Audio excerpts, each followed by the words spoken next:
అరటిపండ్లు నేల వైపు కాకుండా ఆకాశం వైపు పెరుగుతాయి. దీనిని నెగెటివ్ జియోట్రోపిజం అంటారు. ఇవి సూర్యరశ్మి కోసం పైకి తిరుగుతాయి. అందుకనే అవి వంకరగా మారుతాయి. అరటి తొక్క లోపలి భాగంలో సహజమైన నూనెలు మరియు పొటాషియం తోలు వస్తువులకు మెరుపునిస్తాయి.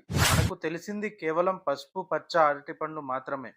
కానీ ప్రపంచంలో దాదాపు 1000 రకాల అరటిపండ్లు ఉన్నాయంట.